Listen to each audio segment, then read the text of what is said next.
mas há um Deus nos céus que revela os segredos. Ele revelou o que vai acontecer no fim dos dias.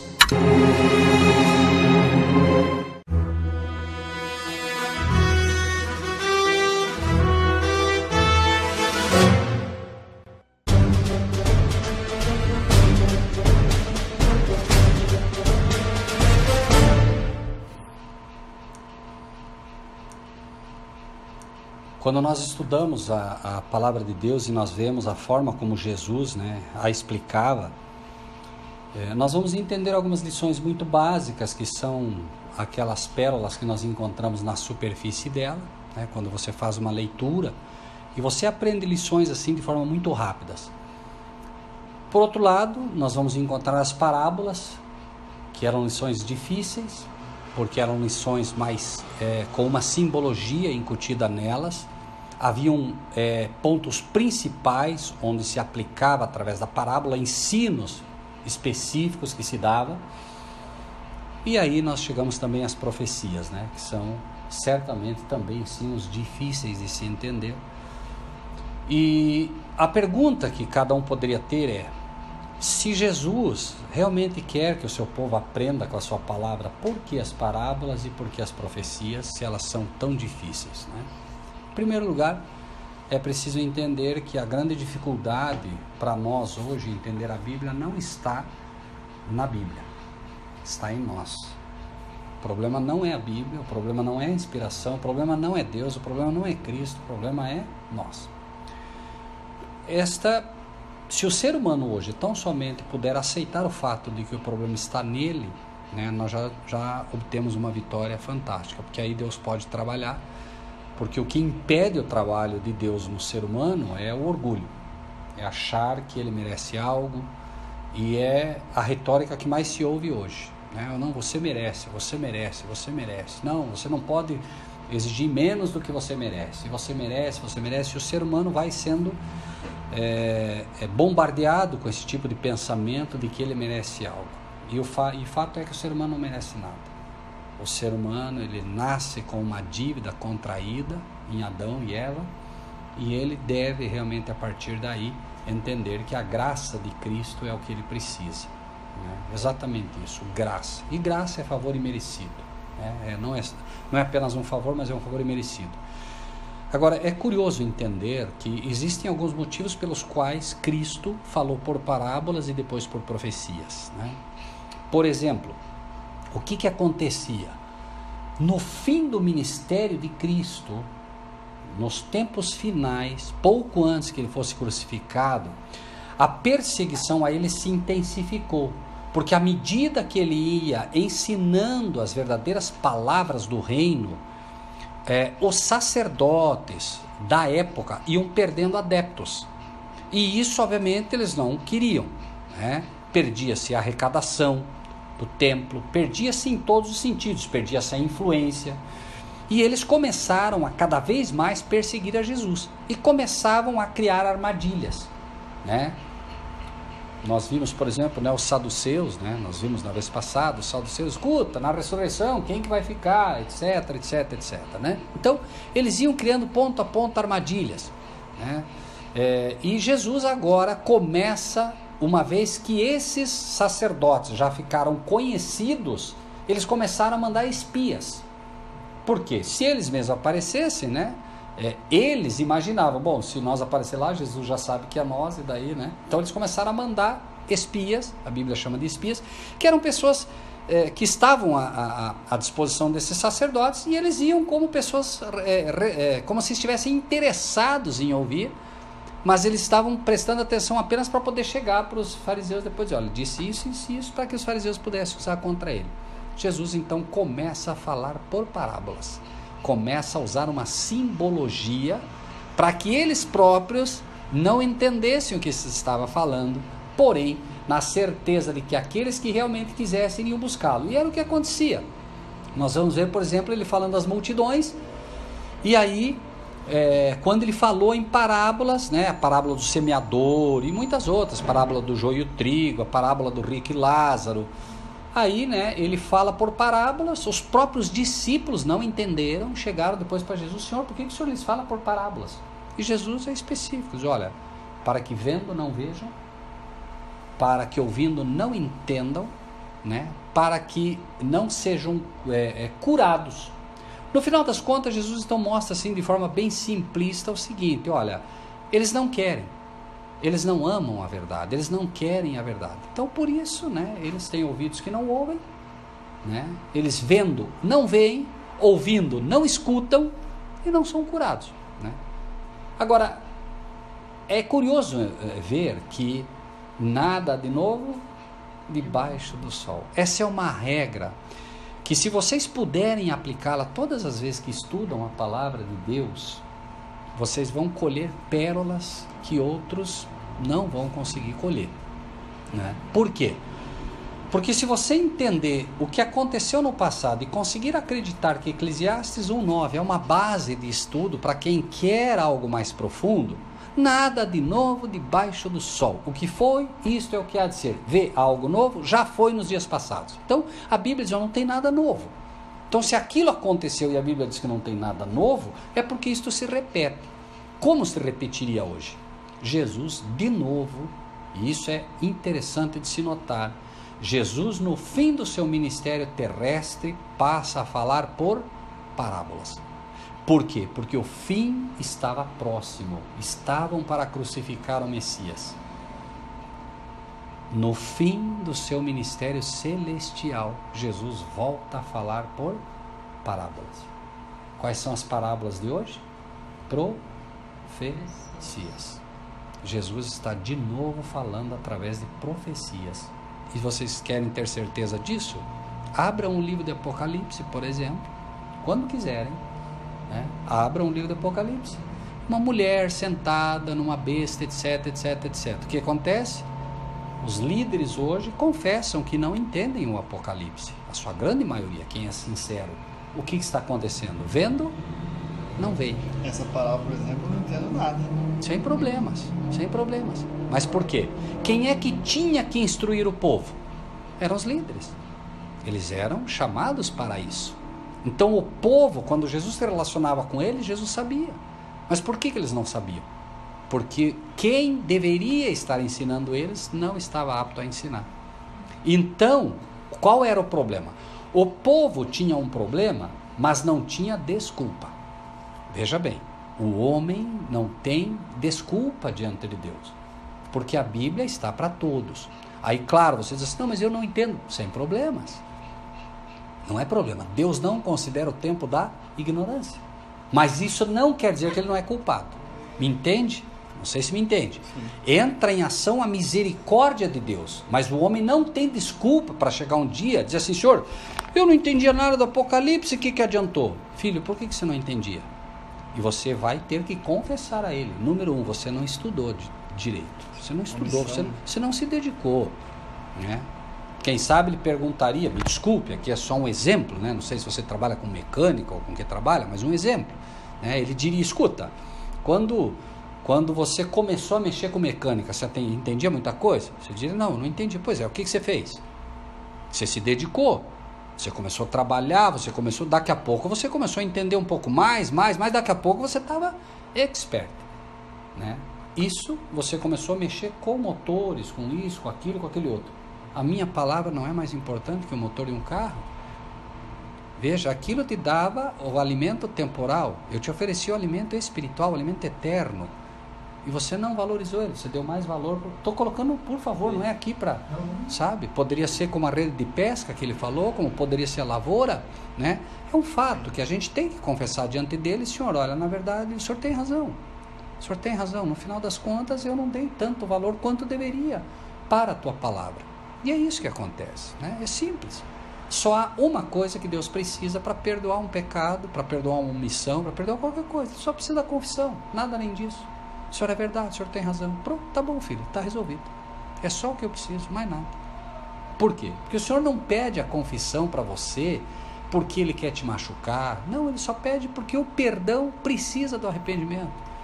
E o arrependimento tem que ser o resultado da confissão, não tem jeito. Não há como. Arrependeu? Tem que confessar. Entende? Então são passos que Deus nos leva com um objetivo só, curar. É o que Jesus disse, olha, não vendo, não veem, ouvindo, não ouvem e não podem ser curados.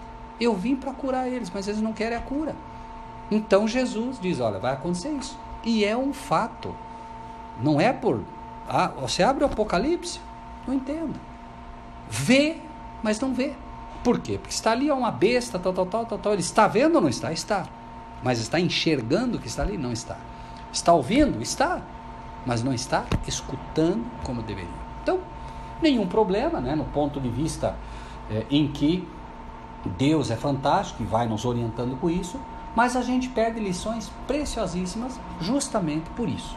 Né? E nós vamos essa noite estudar uma delas, né? Antes que a gente entre, eu gostaria que vocês abrissem as Bíblias, quem gosta, né? Se houvesse um nome para esse estudo hoje, creio que poderia ser As Árvores Pedem para Si um Rei. Né? E a gente vai ver como essas pérolas, né, elas estão escondidas nas entrelinhas da Bíblia e são as melhores lições. Se você se perguntar, Jesus é a pérola de grande preço, né? Mas existem pérolas, uma vez que Ele é a palavra, que Ele é o verbo, existem outras pérolas escondidas que você só vai encontrar se realmente buscar. A pérola, além dela estar no fundo do mar, ela ainda está bem escondida. Você pode correr o risco de ter, né, uma pressão violenta no mar para tentar chegar, quando acha uma ostra ainda é capaz de não ter a pérola lá dentro. São de fato pérolas escondidas. Assim não vai acontecer com a Bíblia, né? Porque a Bíblia, as pérolas estão aí, é uma questão de buscar, né? Então, no capítulo 19 de João 19, versículo 12. Desde então, Pilatos procurava soltá-lo. Pilatos está lutando vejam bem, contra os líderes, contra os sacerdotes, certo? Ele está lutando com eles, porque ele, que era um pagão, um rei pagão, né? Ele está tentando soltar Jesus e a liderança está querendo condená-lo. Vejam bem, quem estava tentando condenar Cristo era quem? A igreja, a liderança. Desde então Pilatos procurava soltá-lo, mas os judeus, quem eram os judeus ali? Os judeus eram o povo escolhido, foi o povo que Deus chamou. Eu vim para os seus e os seus não o receberam. Ele veio para os judeus. Como assim? Sim, ele veio para o judeu. Isso é um fato, não é inegável. Tanto que ele diz, os seus não o receberam. Senhor, que feridas são essas nas tuas mãos? São feridas com que foi ferido na casa de amigos meus, não é inimigos. Aqueles que deveriam ser os amigos dele o feriram. Bom, mas os judeus gritavam dizendo, se soltas este, não és amigo do César. Qualquer que se faz rei é contra o César. Olha só, Pilatos era um governador que estava sob a égide de César, que era o imperador. Quem era César? César era um imperador que se dizia Deus. Ave César. O ave é uma saudação à divindade. Esse povo judeu era um povo, junto com a liderança, chamado para barrar esse tipo de idolatria. O mandamento era específico, para eles era muito claro, não terás outros deuses diante de mim. O imperador César era um deus. E eles estão dizendo aí, ó, quem é contra César é inimigo dele. Quem se faz rei é inimigo dele. Eles eram os maiores inimigos de César. Eles constantemente tinham raiva porque estavam sob o jugo romano. Por isso que Jesus disse, olha, se alguém te obriga a andar uma milha, anda 2 com ele. Por que ele disse isso para eles? Porque o romano chegava e dizia, você é judeu, vem cá, você aí, pega minhas malas aí e leva. Você ficava bravo com isso. Mas quem é esse? Mas você estava sob o jugo dele. Se não fizesse, o soldado te... Então Jesus disse, olha, se ele te obrigar a andar uma milha, vai 2. Né? Por quê? Porque eles estavam sob o jugo romano por culpa deles. Então não adianta agora querer confrontar. agora vocês aceitem submissamente, né, que vocês estão sob jugo, mas dai a César o que é de César e a Deus o que é de Deus. Então você vai, né, pode se submeter a essa ordem que ele te dá, mas jamais adorar o César, isso não, certo? Dá a Deus o que é de Deus. Bom, mas eles inverteram os papéis, e aí olha só, versículo 13. Ouvindo, pois, Pilatos esse dito, levou Jesus para fora e assentou-se no tribunal, num lugar chamado Litóstrotos, e em hebraico o nome é Gabatá.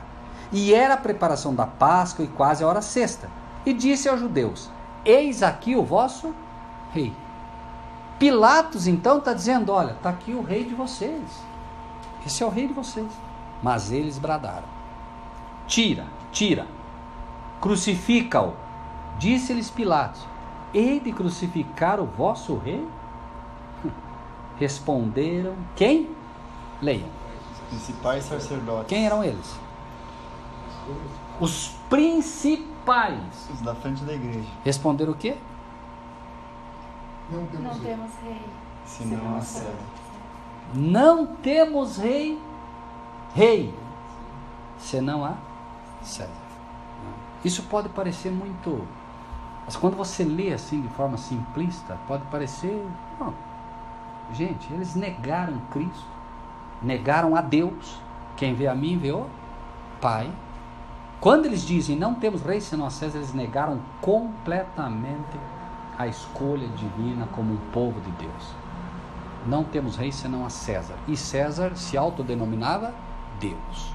Então não temos Deus senão César. Olha que triste. Será que os judeus eles vão ter um julgamento diferenciado dos outros povos, assim? Os judeus como povo, não. Os líderes, sim. Lembre-se que isso o crucifica, ou partiu deles. O povo foi atrás. Eu te faço uma pergunta então. Hoje, porque veja, tudo isso, nada novo debaixo do sol. Se nós ficarmos na história, veja que a própria história, ela está aqui por um motivo. Ela te faz pensar que aconteceu. Mas se você ficar no que aconteceu, você não colheu a pérola ainda. A pérola não é essa. A pérola não é o que você está vendo aqui. Isso aqui é história. Eu tenho que colher a pérola hoje. Como é que isso se aplica? Hoje. E acredite, há uma aplicação para hoje disso aqui, né? Então, só para a gente poder ver isso, né? Veja, não temos rei senão o César. Então entregou-lhe para que fosse crucificado. Tomaram Jesus e o levaram. Bom, vamos para o livro de Juízes. Livro de Juízes. Nós já vamos...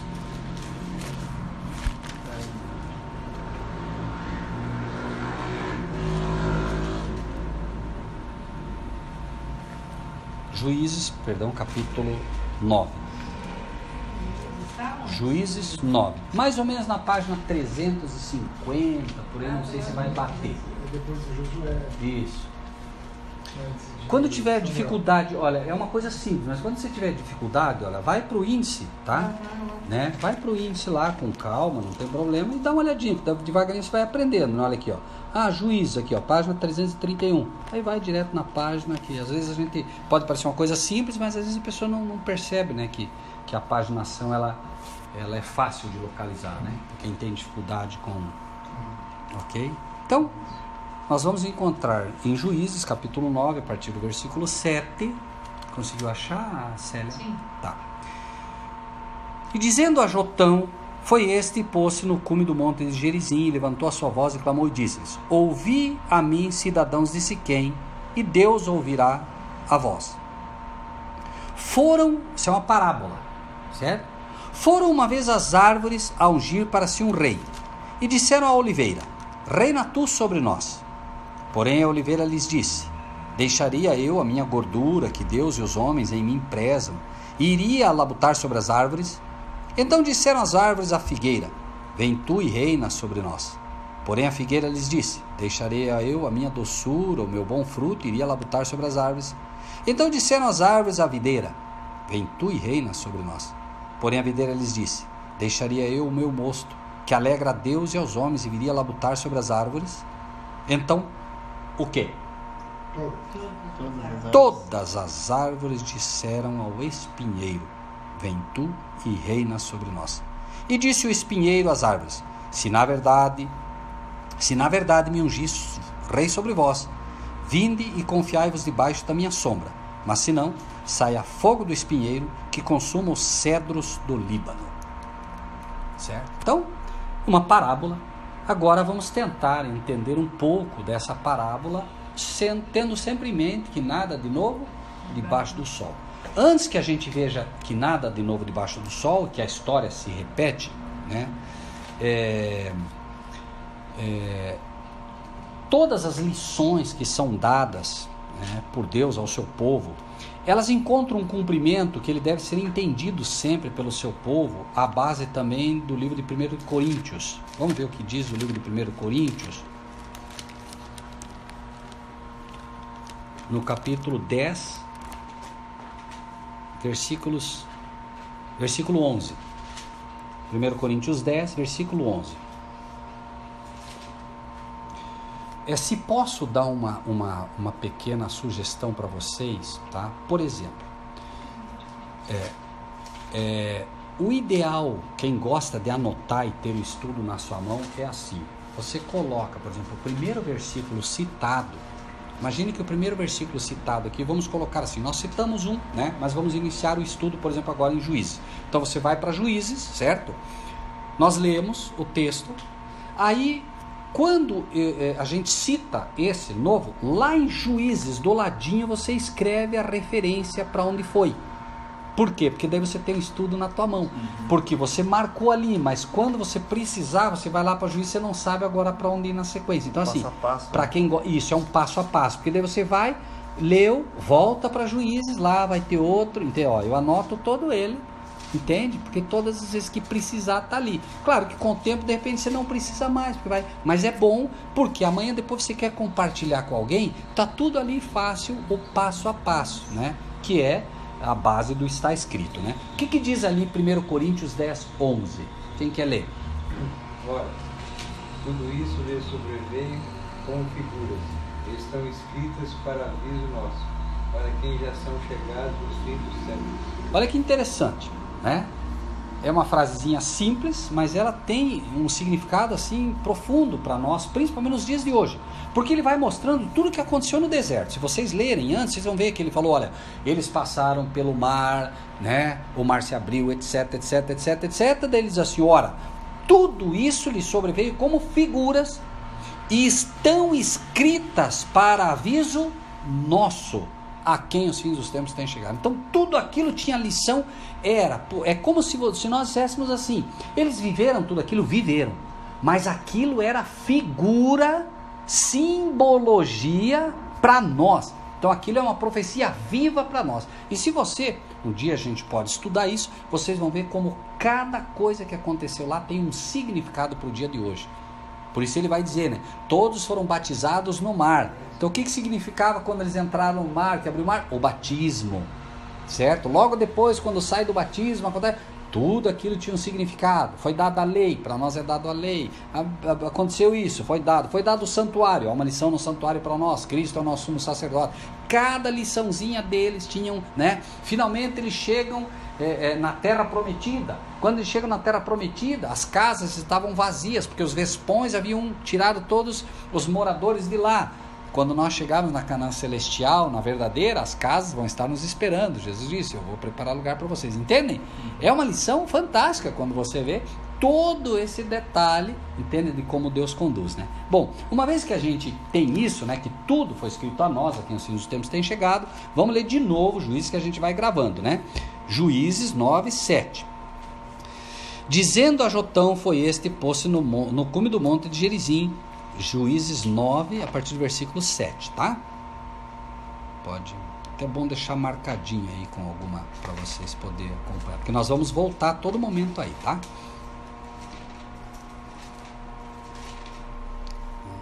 Ouvi-me a mim, cidadão de Siquém, Deus vos ouvirá a voz. Foram uma vez as árvores a ungir para si um rei, disseram à oliveira, reina tu sobre nós. Foram uma vez as árvores, tá? Marcos 8, Vamos para Marcos 8. Mantenha o dedinho ali, ó, que daí vocês não se perdem, porque a gente vai cruzar. Como é que se entende a profecia? Como é que se entende uma parábola? O que a Bíblia diz? Porque nenhuma profecia provém de particular elucidação, mas homens de Deus falaram inspirado pelo Espírito Santo. Então veja bem, a profecia não é o homem que consegue elucidá-la, ela tem que estar ancorada na própria palavra. Aí você vai ouvir, começou as árvores. Ah, árvore quer dizer prédio. Oh, aleluia, aleluia. Não. A árvore quer dizer o que a Bíblia diz que é. A Bíblia diz que a árvore é prédio? Se não diz, está fora. Está fora porque você vai errar. Entende? É a Bíblia que tem que interpretá-la. Então o que diz ali o livro de Marcos? Quem achou o livro de Marcos, a partir do versículo 24. O que diz ali? Tá? Vamos ler um pouquinho mais, que a gente vai gravando melhor a ideia toda, né? Vou ler a partir do 23, tá? 22. Chegou a Betsaida e trouxeram-lhe um cego e rogaram-lhe que lhe tocasse. Tomando o cego pela mão, Cristo levou-o para fora da aldeia e cuspindo-lhe nos olhos, tá? Esse cuspindo-lhe nos olhos não é que ele chegou e cuspiu nos olhos. Esse cuspindo-lhe nos olhos, claro, ele é o cuspindo, mas faltou aqui também a forma como isso vem. Como é que diz ali? Vamos ver? Assim, né? Jesus, tomando o cego pela mão, levou-o para fora da aldeia e aplicando-lhe saliva aos olhos, ok, e impondo-lhe as mãos. Muito bem. Nós vamos ver, por exemplo, em outro aspecto, que ele fez barro. Colocou a saliva com o barro e preparou o barro e colocou, certo? Por quê? Por quê? Veja, Jesus precisava pegar barro, precisava pegar saliva, ele não podia simplesmente dizer, olha, né? Faz que eu ande. Tá bem, quero. Anda. Andava. Para que ele fez isso? Há uma outra lição ali, a gente desvia um pouquinho do assunto todo, mas veja, toda lição é importante. Por que ele fez isso? Para mostrar que lá no Éden, quando o homem foi feito do barro, foi ele quem colocou a mão, entende? Foi Cristo quem colocou a mão e formou o homem do barro. Ali o que ele estava fazendo? Ele estava mostrando como se restaura o homem. Por isso ele pegou barro. O que aconteceu? O homem foi feito do barro, estragou um pedaço do barro. Com o barro ele restaura, mostrando exatamente essa lição, para que a gente pudesse entender como, quando Deus diz façamos o homem, por que saiu façamos?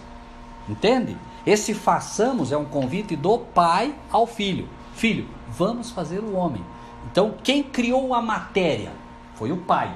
O pai que criou a matéria, mas quem moldou o homem foi as mãos do Filho, Cristo, entende? Essa quem deu a forma para o homem. Então, tudo isso são lições que você se não busca, né, com cuidado. Mas espera aí, né, você perde, né? Mas enfim, qual é o ponto-chave aqui para nós, né? Tomando o cego pela mão, levou, impondo-lhe as mãos, perguntou-lhe se via alguma coisa. E levantando ele os olhos, disse, vejo os homens, pois os vejo como árvores que andam. Então vejam bem, espiritualmente, o que foi comparado ali? Homens são árvores. Então vamos voltar agora, né? E a gente consegue devagarinho agora, né? Para não errar.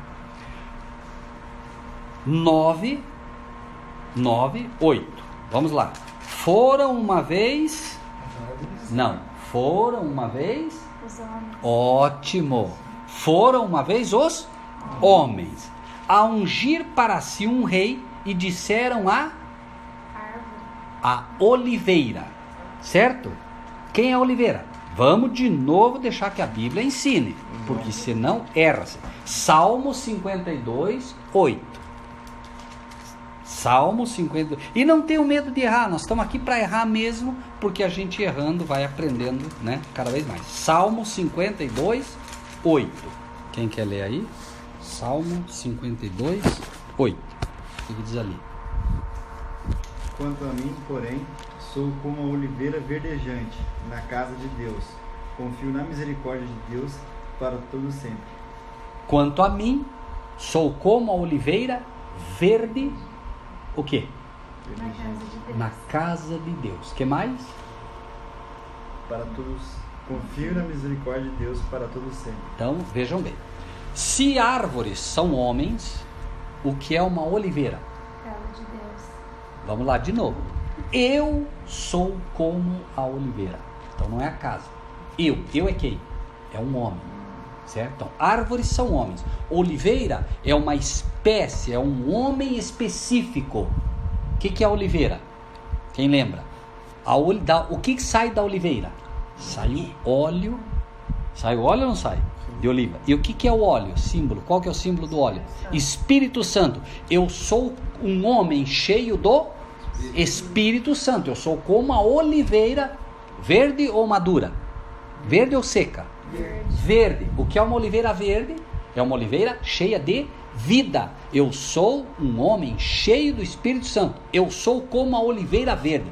Qual é o homem que é cheio do Espírito Santo? Aquele que confia na misericórdia de Deus. Então o homem que confia em Deus de verdade, ele é como a oliveira verde. E eu pergunto para vocês, qual foi o homem nessa terra que mais confiou em Deus? Cristo. Quando você lê Salmos, que é Salmos de Davi, quem está falando através de Davi ali é quem? Cristo.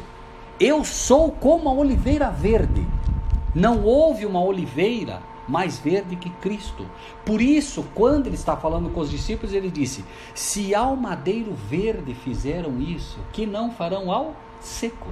Se alguém como eu, cheio do Espírito de Deus, fizeram, o que é que eles não vão fazer com o seco?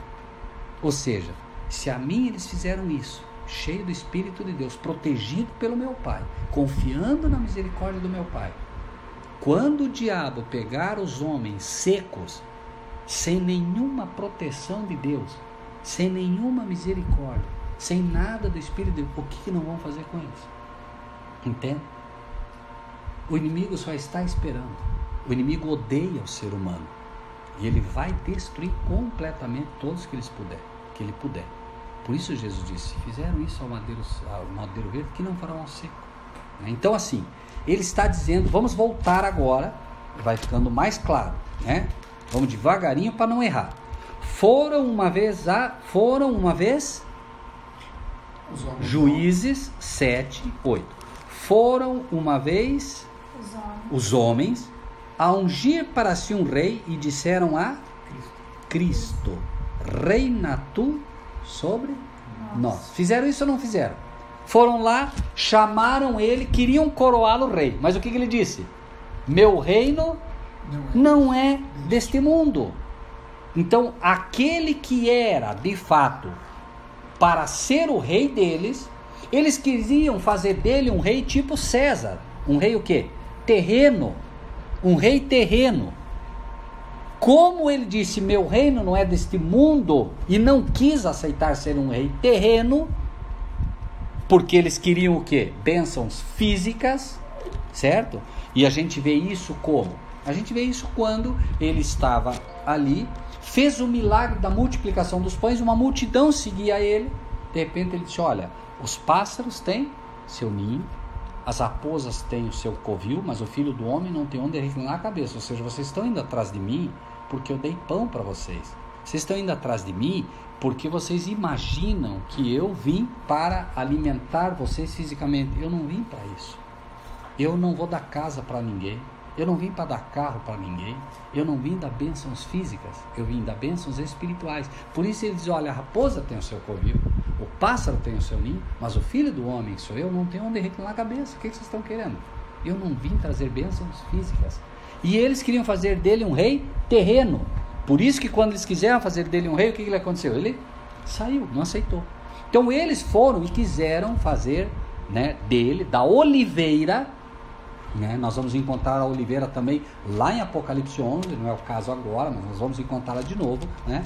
Que é este homem cheio do Espírito de Deus, e ele, né, não aceitou. Vamos ver o que vai acontecer então para frente, né?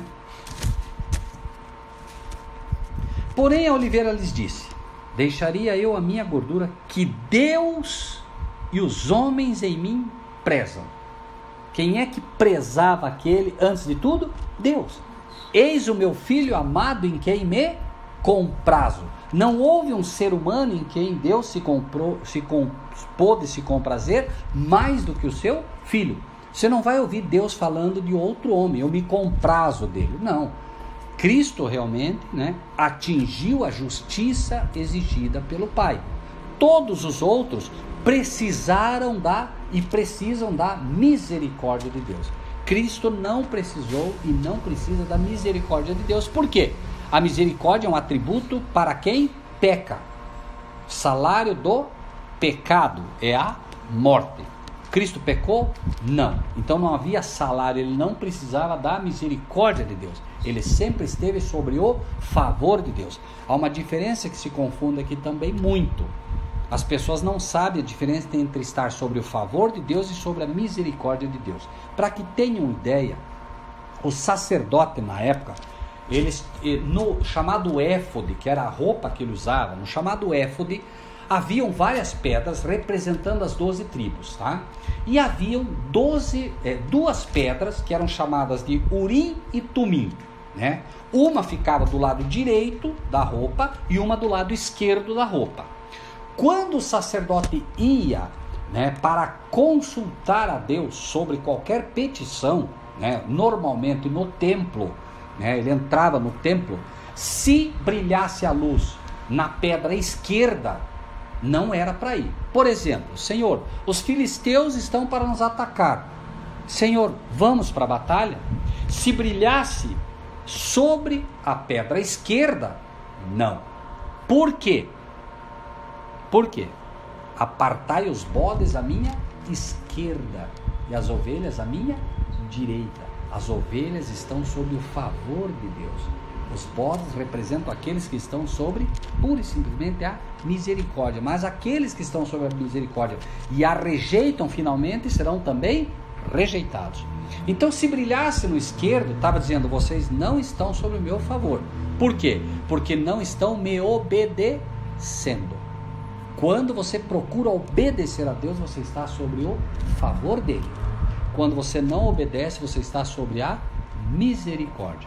Até o momento que a própria misericórdia dele, né, você rejeita ela completamente, aí você não está nem sobre o favor, nem sobre a misericórdia. Aí você está o quê? Perdido. Entende? Então assim, pode ver aqui, eles, mesmo Deus dizendo, quando um caso típico, Josué e Caleb foram junto com os outros 12 espias ver a terra. Lembram mais ou menos dessa história ou não? Né? Quando eles estavam próximos da terra de Canaã, eles foram e mandaram espias para ver a terra, certo? E eles foram, de 2 em 2.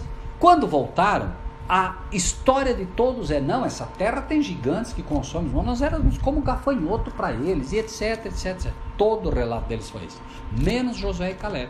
Josué e Caleb dizem, não, eles são grandes, Deus nos deu essa terra, vamos possuir. Se Deus mandou, vamos lá, vamos entrar e vamos possuir a terra. Não, vocês estão loucos. Essa era, nos dias de hoje, seriam a chamada justificação pela fé.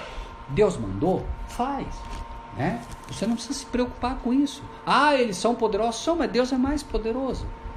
Qual é a história para nós hoje nessa também? Os anjos. São anjos enormes os que tentam nos derrubar. Mas nós temos que crer pela fé que Deus vai nos dar vitória. Nós temos problemas enormes para solucionar. Deus vai nos dar vitória. Essa era a lição. E eles finalmente trazem esse relato, mas ninguém aceitou. Então assim, nós conseguimos ver através dessas histórias todas, ponto a ponto, o desejo que Deus tem de poder mostrar ao seu povo que no final das contas Ele é quem comanda todas as batalhas. E nós vamos aprendendo também através de todas essas lições como se comportar e como ver o fim, desde o começo, porque Deus é quem revela as parábolas, revela as profecias e tudo mais. Então eles foram ungir Cristo como rei, mas queriam um rei terreno, e Cristo então diz, olha, não vou, eu não deixaria a gordura que tanto Deus agrada, e os homens, porque há homens que realmente prezam, as palavras que vêm de Cristo, e ele continua dizendo, pura e simplesmente, que Deus e os homens me prezam, iria labutar sobre as árvores, iria reinar sobre elas, sobre os homens. O reino de Cristo é o reino da graça. Ele não reina sobre homens carnais, ele reina sobre homens o quê? Espirituais, certo? O reino dele, repetimos, é um reino espiritual, não era um reino terreno, tá? Então, ele rejeita esse reino que tentaram oferecer terreno para ele, até porque a terra é dele, né? A terra é dele, né? Ele comprou a terra com o seu sangue, ele não comprou apenas um homem, ele comprou a terra toda. Essa terra, quando foi colocada aqui, foi colocada sobre a égide de Adão. Adão pecou, o inimigo disse, agora é minha. Mas o inimigo só pode dizer que é minha como ladrão e usurpador que é, porque ela pertence a quem Deus colocar como seu representante. E o primeiro Adão cai. O inimigo agora diz, a terra é minha. Cristo, como segundo Adão, vem e faz o quê? Recupera. Mas o que ele recupera? Ele recupera a terra inteira. A terra inteira hoje pertence a Cristo, não só pela criação do Pai, mas também pelo resgate que ele fez, certo? Ele comprou ela com o sangue dele, certo? Então, né, seria até um absurdo dizer, olha, vem reinar, mas a terra é minha, porque que eu, né, se eu quisesse reinar sobre ela, eu reinaria, mas ele não veio para implantar esse reino terreno, né? Então aí nós vamos ver, por exemplo, né, na sequência, né? Então disseram as árvores a figueira. Aí nós vamos ver, né, a simbologia da figueira com outros, desde o que seria, só um exemplo, né, o que seria a figueira? Vamos voltar, mantenham a mão ali, só para a gente entender que tipo de homem seria um homem que representaria a figueira. Estamos falando de homem o tempo todo, certo? Então, chamaram, vamos para o livro de Gênesis, vamos lá para o capítulo 2 de Gênesis.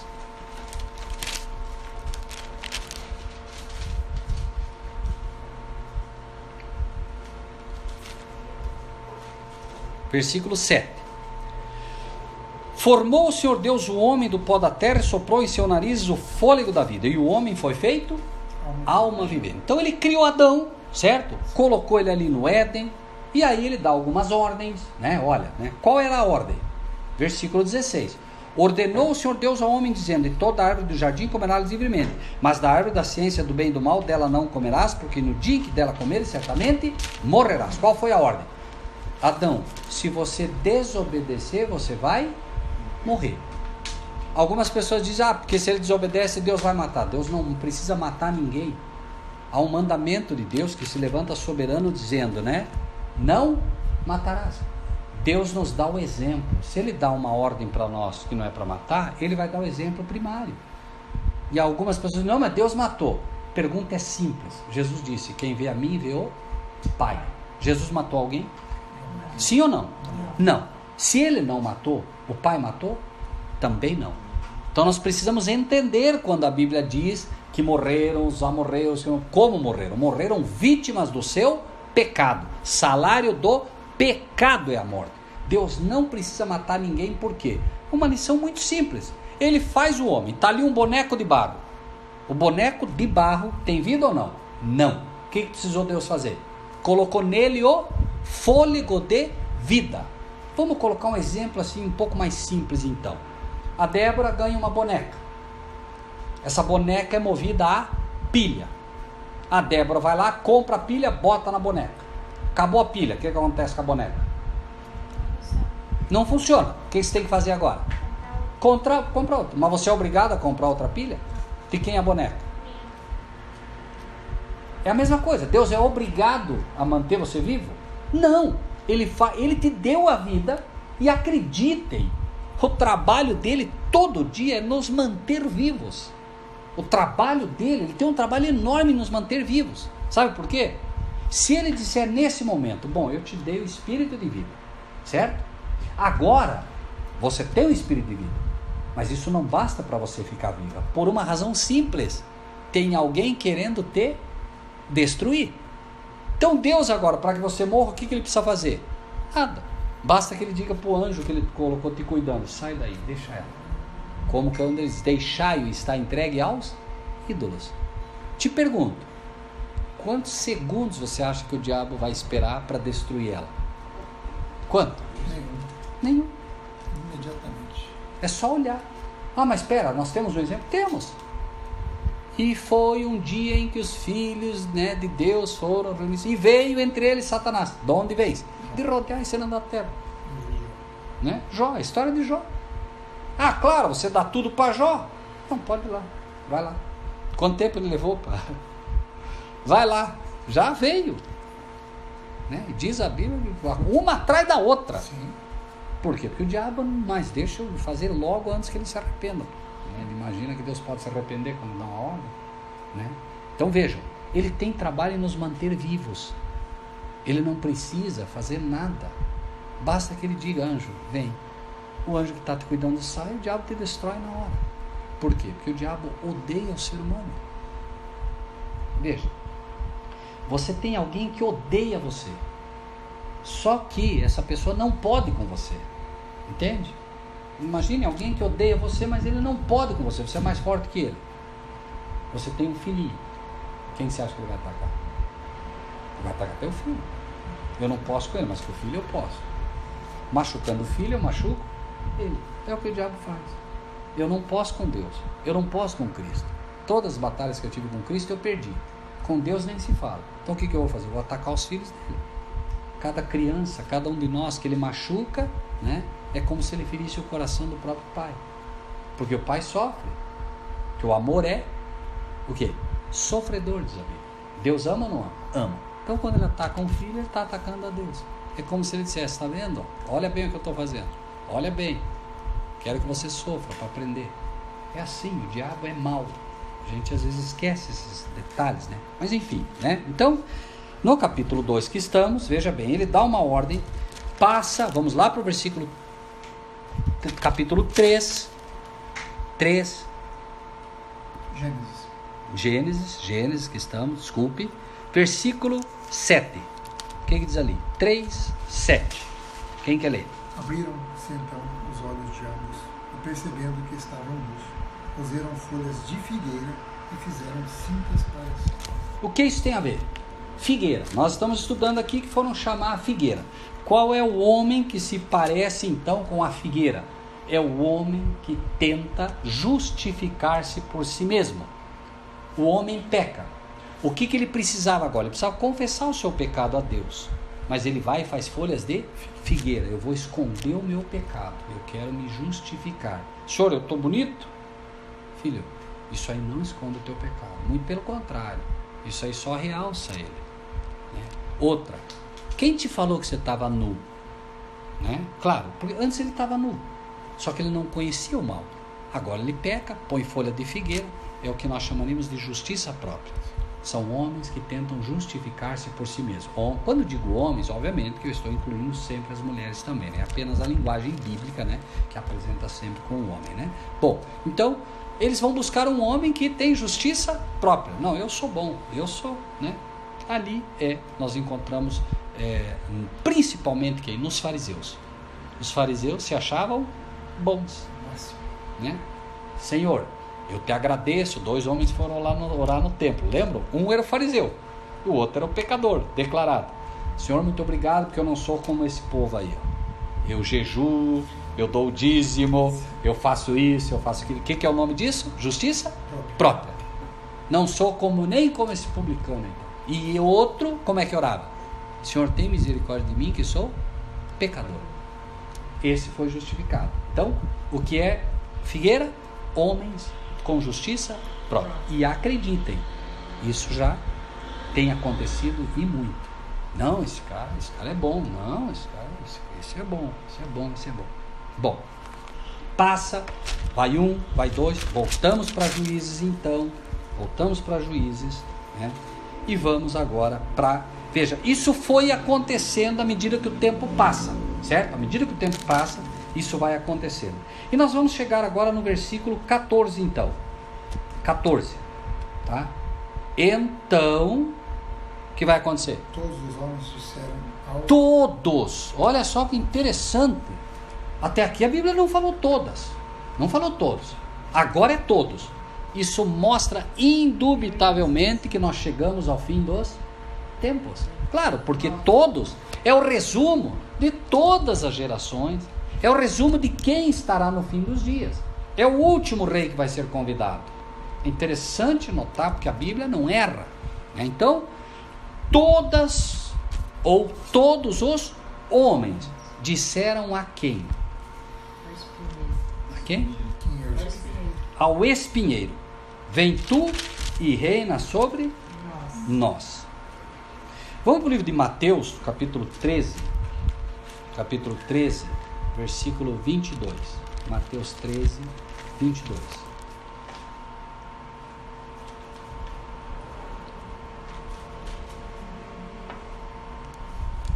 Acharam? Jesus falando de uma outra parábola, nós vamos só cruzar alguns versículos para tentar elucidar um pouco melhor isso, né? Falando de outra parábola, ele diz assim, ó. O que foi semeado entre espinhos é o que ouve a palavra. Mas os cuidados deste mundo e a sedução das riquezas sufocam a palavra e fica infrutífera. Mas o que foi semeado em boa terra é o que ouve e compreende a palavra, dá fruto, produz 100 e outra, tal. Então, o que foi semeado entre espinhos. O que é espinhos? Né? O que é espinhos?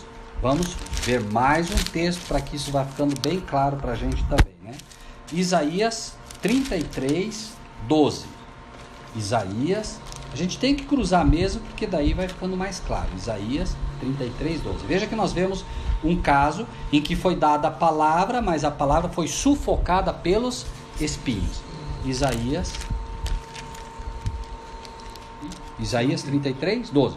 E os povos, veja que lá diz, né? E todas as árvores, e aqui diz, e os povos serão como o quê?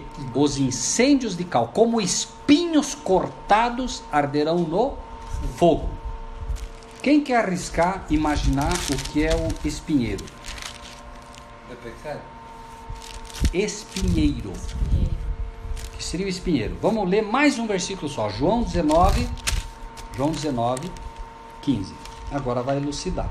Veja que a gente foi vendo alguns textos periféricos que vão ajudando, mas esse é específico. João 19, 15. Acharam?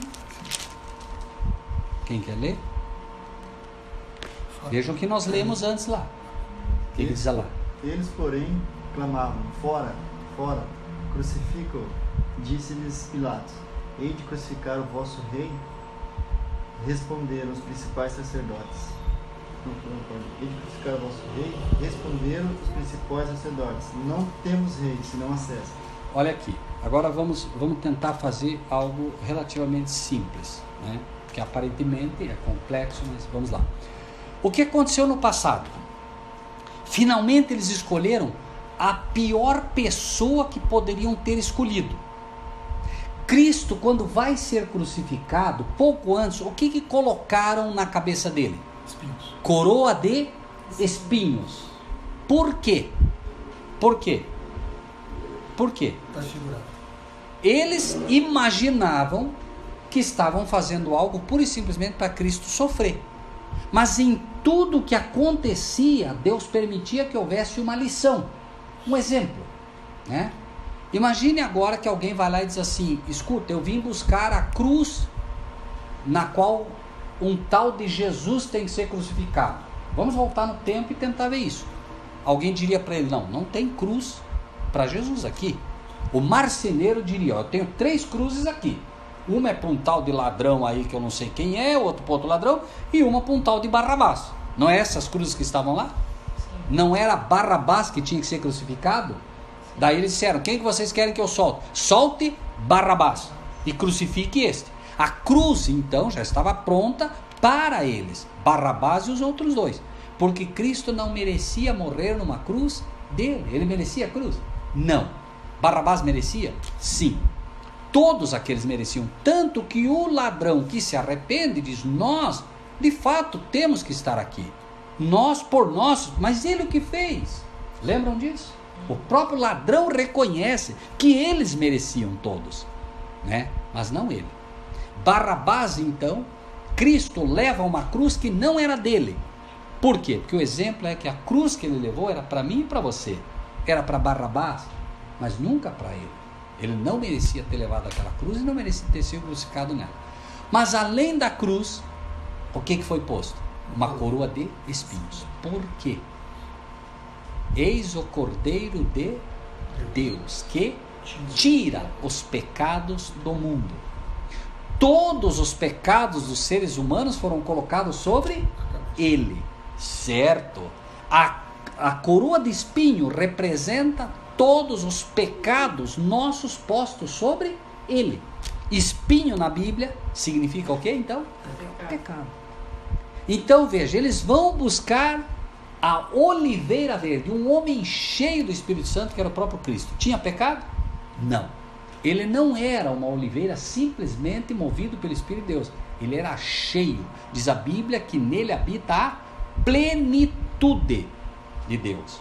Então não era realmente um ser qualquer, certo? Porém, eles vão e buscam daí a figueira, um homem com justiça própria. Também não deu. Finalmente eles buscaram quem? Um espinheiro. O homem mais pecador que alguém poderia encontrar. Contra Deus. Qual é o maior pecado que um homem pode cometer? Quem sabe dizer? Contra o Espírito. Blasfemar. Blasfêmia. Mas vamos ver em João 10, voltem um pouquinho. Vamos ler 2 versículos para ficar claro isso. João, capítulo 10, versículo 33. O que diz ali? Os judeus respondendo, dizendo-lhe: não te apedrejamos por alguma obra boa, mas pela... porque tu, sendo homem, te fazes a ti mesmo. Qual é o pecado da blasfêmia, que é ofensivo a Deus mais do que qualquer outro? O homem tentar passar-se por Deus. Leiam de novo, olha só. Os judeus não te apedrejando por alguma obra, mas pela blasfêmia, porque tu, sendo homem, te fazes Deus. Esse é o pecado. César era um homem e se fazia. Vamos ver onde vai isso agora, nos dias de hoje. Vamos para o livro de Apocalipse. Por isso eu digo, o Apocalipse é o livro dos livros no dia de hoje. Vamos para Apocalipse, capítulo 13. Apocalipse, capítulo 13, 1. Eu pus-me sobre a areia do mar, e vi sobre do mar uma besta, que tinha 7 cabeças e 10 chifres, e sobre os chifres 10 diademas, e sobre as cabeças o nome de... Então, peraí. Está falando da besta que sobe do mar, e essa besta que sobe do mar tem nela o pecado da blasfêmia, certo? Vamos ler um pouquinho mais, porque isso é importante a gente entender, que vai elucidar quem é o espinheiro que finalmente todo mundo vai chamar para ser o quê? Rei. Todo mundo. Não sei quem já ouviu falar da nova ordem mundial, mas nós vamos ver isso. Vamos lá. A besta que vi era semelhante ao leopardo, seus pés como de urso, sua boca como de leão. O dragão deu-lhe o seu poder, o seu trono e grande poderio. Então, peraí. Nós não vamos cruzar tudo porque demoraria demais, mas vamos lá. Quem deu o poder para essa besta? Quem deu o poder para ele? Leia. A besta que vi era semelhante ao leopardo, seus pés como de urso, sua boca como de leão, e deu-lhe o seu poder, seu trono e grande poderio. Quem é o dragão? Satanás. Amém. Então, peraí, quem que deu o poder para essa besta? Satanás. Não esqueçam disso, que é muito importante. Então, essa besta, quem dá o poder para ela é Satanás. Vamos ver mais. 3. Vi uma de suas cabeças como ferida de morte, e a sua chaga mortal foi curada. Uma das suas cabeças ferida de morte, mas a sua chaga mortal foi curada. E toda a terra. O que diz lá em Juízes? Quantos? Todos foram ungir ele como rei. E aqui toda a terra se maravilhou seguindo a besta. Lá vão coroá-lo como rei. Todos vão segui-lo. E aqui todos vão segui-lo. E adoraram o Satanás.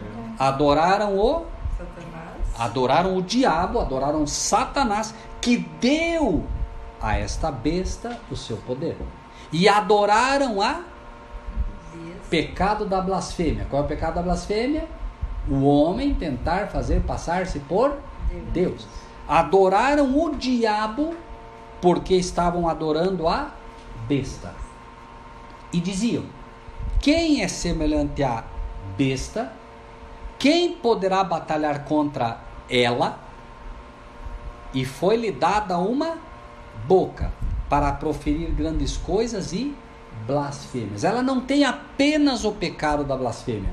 Ele tem muitas blasfêmias, além da grande blasfêmia, que é o pior pecado. E deu-se-lhe poder para... Continuar. Por quanto? 42 meses. E abriu a boca em blasfêmias contra Deus. para blasfemar do seu nome, do seu tabernáculo e dos que habitam no céu. E foi-lhe permitido fazer guerra aos santos e... Venceu. E o que? Vencê-los.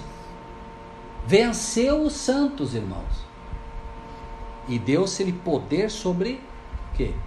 Toda tribo, língua e nação. É ou não é o mesmo relato de Juízes aqui? Sim ou não? E adoraram-na todos os que habitam sobre a terra.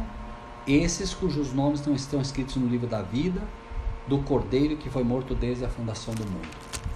Então vamos lá. Voltamos agora para Apocalipse 13, versículo 1 de novo, vamos elucidar isso. Eu pus-me sobre a areia do mar e vi subir do mar uma besta que tinha 7 cabeças, 10 chifres, sobre os chifres 10 diademas e sobre as cabeças um nome de blasfêmia. Só existe um ser no mundo hoje que se diz Deus. Quem sabe quem é? Uma dica. Deus disse: a ninguém chameis de vosso Pai, porque um só é o vosso Pai que está onde? No céu. Então pergunto: tem um ser aqui na terra que se chama? O que quer dizer Papa? Pai. Tem um só na terra que se diz Pai. Mas ele se diz Pai físico teu? Sim ou não? Não. Porque ele não diz que é teu pai físico. Porque eles acreditam no celibato. Eles não acreditam que se possa ter filhos. Sim ou não? Padre não pode casar, Papa também não. O que quer dizer Papa? Pai. Mas quer dizer pai do cristianismo. E a advertência é: ninguém chameis de vosso Pai, porque um só é vosso Pai. Então começa aqui o problema, certo? O que mais? Vamos lá, certo? Nome de blasfêmia. Quem foi que eles pediram para ser rei deles? Lembram? Hã? O espinheiro, que era o mais pecador. Espinho é pecado. Qual é o grande pecado? Blasfêmia. Ele tem esse pecado ou não? Este ser, esta besta, tem ou não tem? Tem. Quando Pilatos diz: esse é o vosso rei, esse é o vosso rei, o que eles disseram? Não temos rei, senão há César. Quem era César? Quem era César? A divindade dos romanos, que era rei divino. Nunca esqueçam isso. Divindade de quem? Dos romanos. Dos romanos. Da onde veio o César de lá então? Da época? Da onde veio o novo César? De Roma. Nada novo debaixo do sol. Daniel 2. Qual era o quarto elemento? As pernas de ferro e os pés de ferro e barro. Qual era o ferro? Roma. Vem como a Bíblia se cruza inteira. Daniel é uma outra profecia que a gente já estudou um dia, vai estudar com vocês se Deus quiser. Mas enfim, então da onde vem? De Roma. Não mudou. Vem de Roma, né? O mesmo César está se levantando de novo de Roma, né? Bom, mas vamos ver se tem mais. A besta que vira semelhante ao leopardo. Quem era o leopardo em Daniel 2? Quem lembra? O leopardo era a Grécia. Qual era o grande problema da Grécia? Alexandre o Grande, né? Com o vinho todo e o domínio. Qual era? Domínio universal. Alexandre o Grande teve um reinado feito com domínio. O que ele vai dominar? A terra. Todos os homens disseram: reina sobre nós. Então, ele tem as características de Alexandre o Grande. Por isso ele é parecido com o leopardo. Ele vai ter um domínio territorial como nunca se viu. Como Alexandre o Grande, que na época teve um domínio territorial como ninguém viu. O que mais que diz ali? seus pés como de urso. Quem era o urso em Daniel 2? Quem lembra? Daniel 7, perdão. Quem lembra? O urso era, eu sei, não é fácil guardar, né? Mas tudo bem. O urso era a Medo-Pérsia. Lembram? Que o urso se levantou por um dos lados. Qual foi o grande pecado dos medos e persas? Quando Daniel resolveu, né, adorar o seu Deus, havia um decreto que ninguém podia orar, né, a nenhum Deus que não fosse o próprio, entre aspas, Deus Medo-Persa. Daniel orou e eles levaram ele para onde? Quem lembra? A história é bem conhecida das crianças. Foi levado para a cova dos leões, né? E o rei agora, quando percebeu que foi enganado pelos líderes de novo, o que ele fez? Tentou de todas as formas libertar, sim ou não? Mas não pôde, por quê? Disseram para ele: saiba ó rei, que quando se decreta, que é a lei dos medos e persas, que quando se decreta uma lei, não se pode revogar. Então este urso, ou seja, né, representando aqui com os pés do urso, este homem iria pisar a lei de Deus, colocando leis no lugar dela, entende? Que não se poderia revogar. Um exemplo, Daniel 7:25, que é o próprio tema, né? Cuidará em mudar os tempos e a lei. Quem fez isso? O papado. É simples. Mandamento de Deus: não terás outros deuses diante de mim. Mandamento da Igreja Católica: amar a Deus sobre todas as coisas. Não é a mesma coisa. Mandamento de Deus: não farás para ti imagem de escultura. Mandamento católico: cadê esse mandamento? Não está. Certo? Então pisaram a lei de Deus, como urso. Pisou a lei de Deus e coloca no lugar mandamento de homens. Guardai domingos e festas. Onde é que está essa lei? Na lei de Deus. É uma lei romana, católica.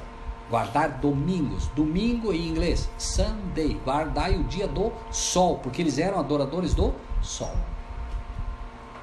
Complicado, né? Assim, quando você vai vendo os elementos se fechando, mas ao mesmo tempo, né? Profecia é fantástica, né? Sua boca como a de leão. Quem era o leão? Ainda em Daniel 7, Nabucodonosor. Qual foi o problema do leão? Qual foi o problema de Nabucodonosor?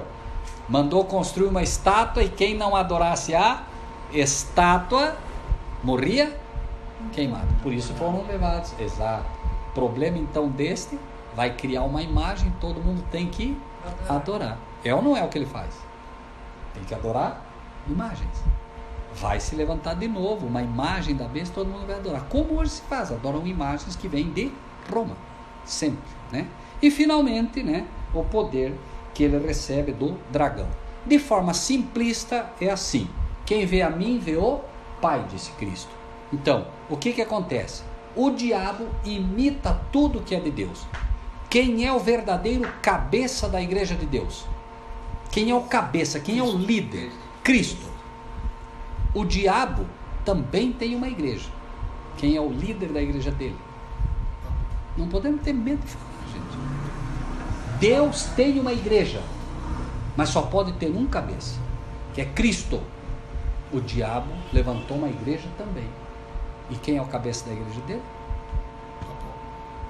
Deus dá a igreja para que seu filho seja o líder dela. Satanás dá a igreja dele para que o seu filho a dirija. E é o papado. Vamos ver um pouco mais se é assim ou não, né? Um pouquinho mais. Vi uma de suas cabeças como ferida de morte. No ano 1798, pode buscar na história. O Papa reinante recebe uma ferida de morte de Napoleão Bonaparte, que manda que o general Berthier vá lá. Ele pega, leva o Papa preso, confiscam todas as terras do Vaticano e o papado recebe uma ferida de morte, ano 1798. Mas vamos ler um pouco mais. Vi uma de suas cabeças como ferida de morte, e a sua chaga mortal foi curada. 1798 é ferido de morte, o papado é praticamente erradicado. Em 1929, Mussolini devolve o poder ao papado, empossa o papa de novo e a ferida mortal passa a ser curada. Certo? 13 de maio, o papa João Paulo II é ferido de morte. A história se repete. É ferido de morte. Sim ou não? Sim. 13 de maio. O que acontece? Fica entre a vida e a morte durante 12 dias, mas se recupera. Quando ele se recupera, o que acontece? Leiam e vocês vão ver o que aconteceu. O que diz ali? Versículo 3. Viu uma das suas cabeças como ferida de morte. A sua chaga mortal foi curada. E depois que a chaga mortal foi curada, o que aconteceu? Houve algum papa igual João Paulo II que foi ferido de morte, foi curado e a terra inteira se inclinou a ele? Sim ou não? É considerado até hoje. Né? Até hoje. Veja que a Bíblia é perfeita, não erra. Foi o papa ferido de morte. Não houve outro depois. Carol Voltula. E adoraram o diabo, que deu ao papado o seu poder. E adoraram o papado, dizendo: quem é semelhante ao? Quem é semelhante ao papado? Me digam, irmãos, tem algum rei semelhante ao papado hoje? Escolha um rei. Não, o presidente dos Estados Unidos da América. Tem local que ele não pode entrar, mas o papado entra. Ninguém é semelhante ao papado. Porque todos os reis, os presidentes, eles não pedem adoração. Ou pedem? Eles não pedem adoração. Eles querem poder. Mas tem um que pede adoração. Ou não? Só tem um. Que é um poder político e ao mesmo tempo é um poder religioso. Inclusive, é as autoridades mundiais se ajoelham. Muito bem. Preste atenção a partir de hoje. Presidente dos Estados Unidos e o Papa do lado. Quem está de branco? Sempre. Por que os outros sempre estão de preto? Isso é uma exigência. Eu sou puro, eu sou santo, vocês não. Uma exigência. Vamos lá. 5. Foi-lhe dado uma boca para proferir grandes coisas e blasfêmias. Do ano 538, que é quando o papado se estabelece, até o ano 1798, eles criaram dogmas aos milhares, blasfêmias contra Deus. Sumo pontífice, sabe o que quer dizer pontífice?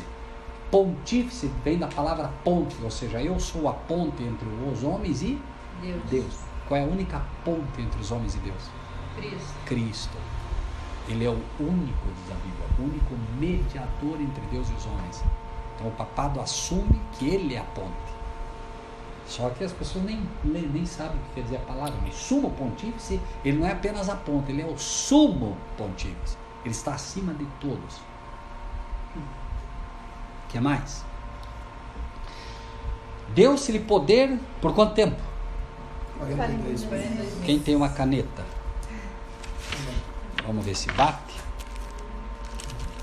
42 meses. Quanto é 42 meses? Vezes 12. Vezes 2 anos e meio? 30. 42 meses. Cada mês bíblico tem 30. Quanto dá? 42 vezes 30, tá bom? 200, 400, 3 vezes 2. 6, 4 vezes 3, 12. Quanto deu? Dias. Quanto? 1260 dias proféticos. O papado entra no poder no ano 538 e perde o poder no ano 1798. Exatos 1260 dias ou anos proféticos. Entenderam isso? Não? 42 meses ou 1260 dias. Talvez eles não tenham entendido aonde que está lá que o ano bíblico é 30. Ah, ok. Todo mês bíblico são 30 dias. Não tem esta quebra que foi feita no calendário gregoriano, tá? Não tem isso. É 30 na Bíblia, tá? Vocês vão ver todas as profecias bíblicas estipulando 30. Nós estamos dizendo aqui que, né, ele continuaria por 42 meses. 42 vezes 30 são 1260, certo? Na profecia, você vai ver lá em Daniel: um dia te dei, cada dia por um ano. Então a profecia, cada dia vale um ano, tá? Então veja, o papado assume o poder no ano 538 e no ano 1798 perde o poder. Dá exatos, quanto? 1260 dias proféticos, ou 1260 anos. Tá bem? Muito bem. Abriu a boca em blasfêmias contra Deus, já vimos isso, certo? Para blasfemar do seu nome, do seu tabernáculo. Por que do seu tabernáculo? Deus tem um templo no céu. Deus tem um templo no céu. Moisés constrói um santuário, figura do que há no céu. Isso é bíblico. Então Deus tem um tabernáculo ou não tem? Onde essa besta diz que é o tabernáculo? No Vaticano. Lá é o tabernáculo. Ele diz lá é o santuário. Porque ele, como sumo pontífice ou como sumo sacerdote, habita ali. Tirando o verdadeiro tabernáculo que Deus fundou e não o homem. Não sei se estão entendendo isso. Ele transfere para a terra como terreno que é aquilo que é celestial.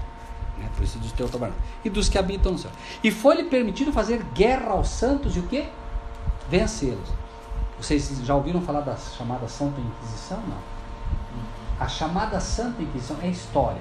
Tá? Você pode ler na história. Coloque um dia na internet Santa Inquisição. De santa não teve nada. É chamada de santa por eles. Eles mataram milhares de cristãos. Na fogueira, queimados, torturados. Chamaram de Inquisição. Certo? Então, foi-lhe permitido fazer guerra aos santos e vencê-los. E deu-se-lhe poder sobre toda tribo, língua e nação. Toda essa época de poderio papal, eles colocavam rei na Alemanha, na Europa, na França, na Inglaterra, eles que determinavam quem seria o rei. Se dizia, teve um rei, inclusive, se não me engano, o rei da Inglaterra, não me lembro o nome dele, agora me perdoem, ele desafiou o Papa. Desafiou. Ele criou tanto problema que ele finalmente teve que ir até o Vaticano, certo? Para pedir perdão para o Papa.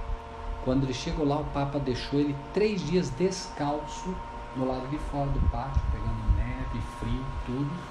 E esse Papa disse, é o meu trabalho humilhar os reis. Olha a força que eles tinham na época. Eles estão recuperando de novo esse poder. Hoje nós temos o chamado ecumenismo. O ecumenismo já reúne mais de 250 igrejas, certo? Religiões, 250 igrejas, são mais de 500 milhões de pessoas ditas cristãs que estão se unindo ao papado, que é o principal inimigo da igreja de Cristo na terra. Só que lembrem-se, qual é o grande papel do diabo?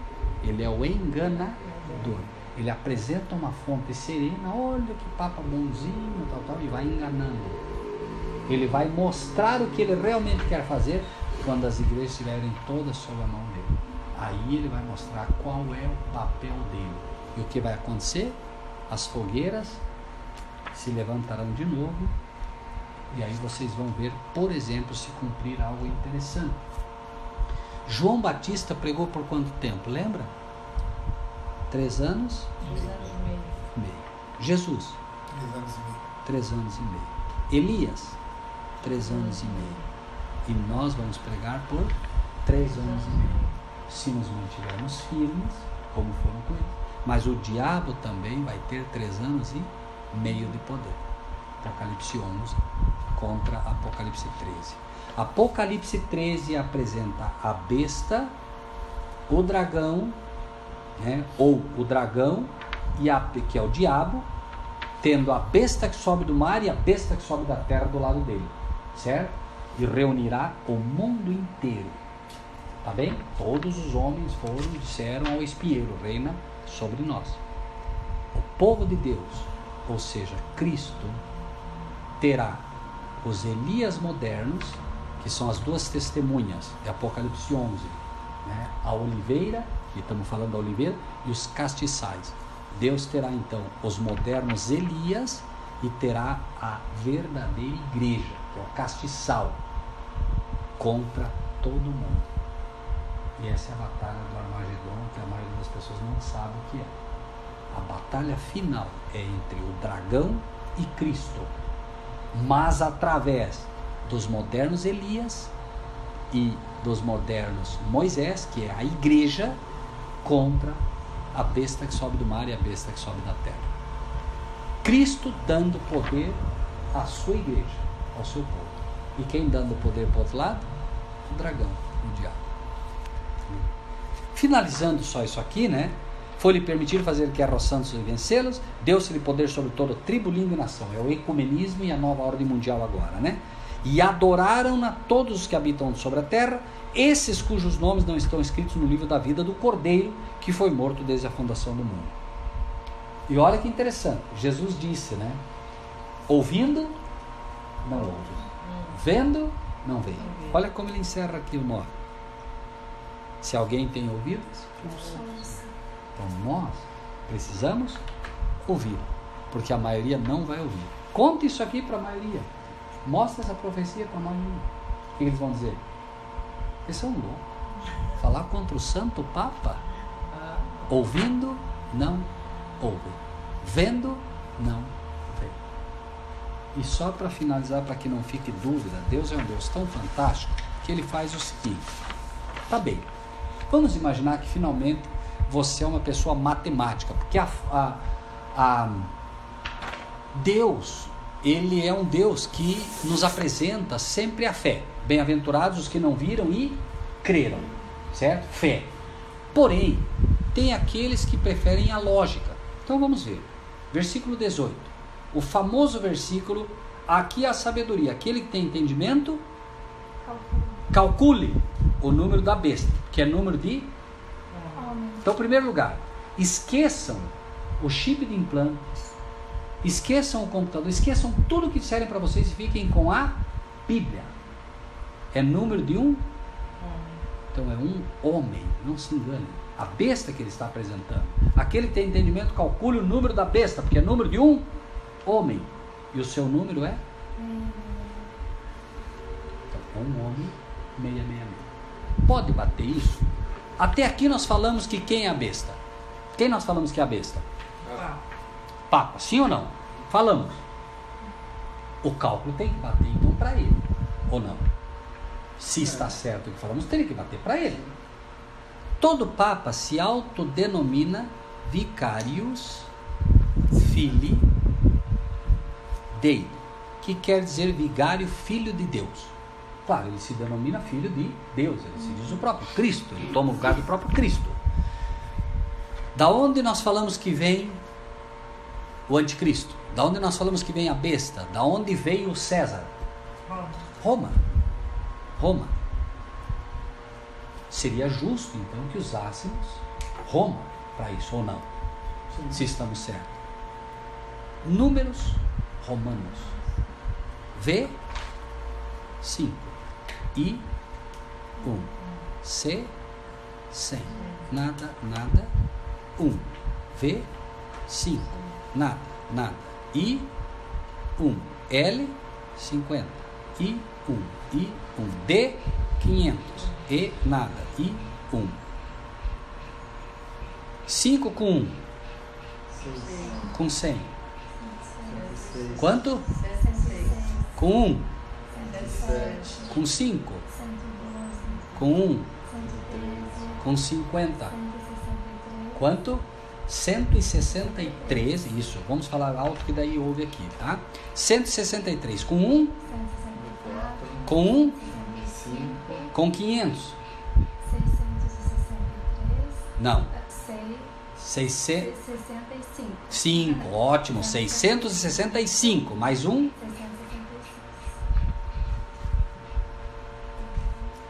dá para dizer que é uma coincidência?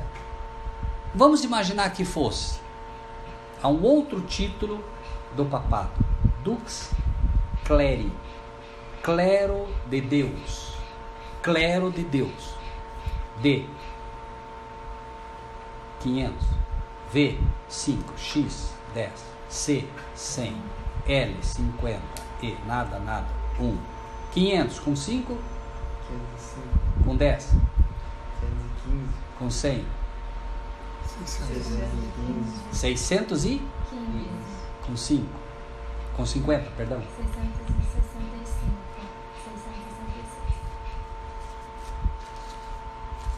Aqui há sabedoria.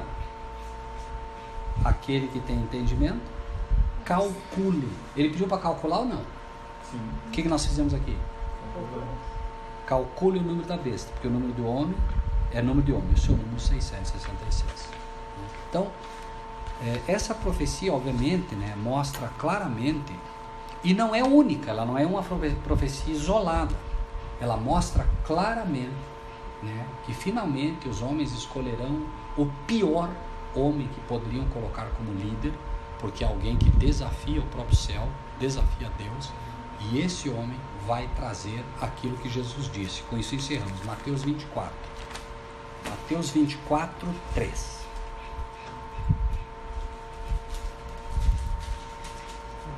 E estando assentado no Monte das Oliveiras, chegaram-se a ele os seus discípulos em particular, dizendo: Dize-nos, quando serão essas coisas e que sinal haverá da tua vinda e do fim do mundo?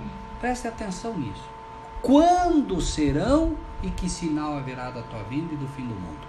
Aí ele começa a dar uma série de pequenos sinais, mas a resposta dele vai estar no versículo 15. Veja, como é que eles iniciaram a pergunta? Lembra? Como é que eles iniciaram a pergunta? Que sinais que... Não. Quando será? Quando. Primeira palavrinha. Quando. A Bíblia, repito, é perfeita. Veja que ele não vai dizer quando em lugar nenhum aqui, ó. Veja bem. Quando serão? Eu chego para você e digo, quando serão? Aí você diz, haverão falsos profetas, tal. Veja o 15 como começa. Como é que começa o 15? Quando? Aqui está a resposta. Todo o resto foi um preâmbulo, mas agora vai responder. Quando, pois, virdes que a abominação que traz a desolação, de que falou o profeta Daniel, está no lugar santo, quem lê, que entenda. Então, os que estiverem na Judéia, fujam para os montes, etc, etc, etc. Quando a abominação for colocada no lugar santo. O que é uma abominação sendo colocada no lugar santo? É algo que é abominável a Deus sendo colocado no lugar que é santo. Blasfêmia. Aquele que é a besta vai ser colocado no lugar que não deveria estar. E mais, né? Nós vamos estudar isso futuramente, né? Não é só isso.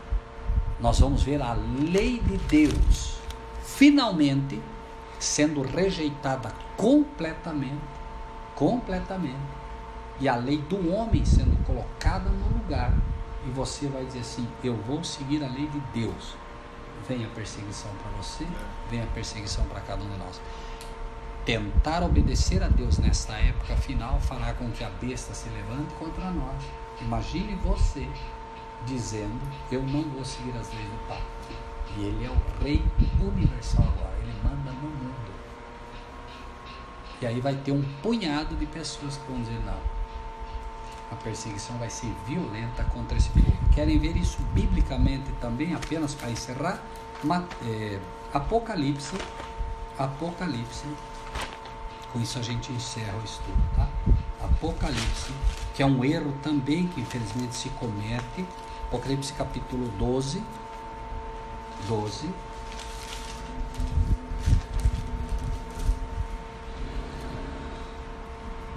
versículo 17.